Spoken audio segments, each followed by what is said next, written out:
नमस्कार।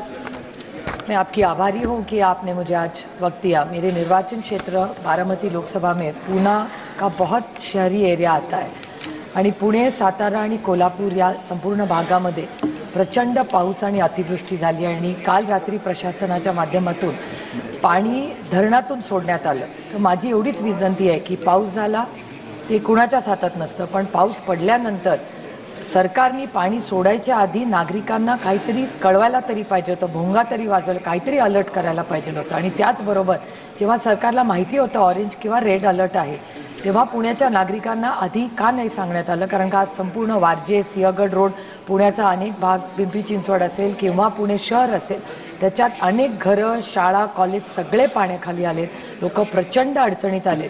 माझी केंद्र सरकारला विनंती राहील की NDRFच्या माध्यमातून यांनीही महाराष्ट्र सरकारला पॅकेजची आणि सहकार्याची मदत करावी। पुणे प्रचंड अडचणीत आज आहे आणि फक्त पुण्याचा भाग नाही, कोल्हापूरचाही भाग। त्याच्यामुळे या सगळ्या अतिवृष्टीचा अतिशय गांभीर्याने त्याची नोंद घेऊन केंद्र सरकारने महाराष्ट्र सरकारला आणि पुण्याच्या नागरिकांना मदत करावी, एवढीच माझी विनम्र विनंती आहे। थँक्यू।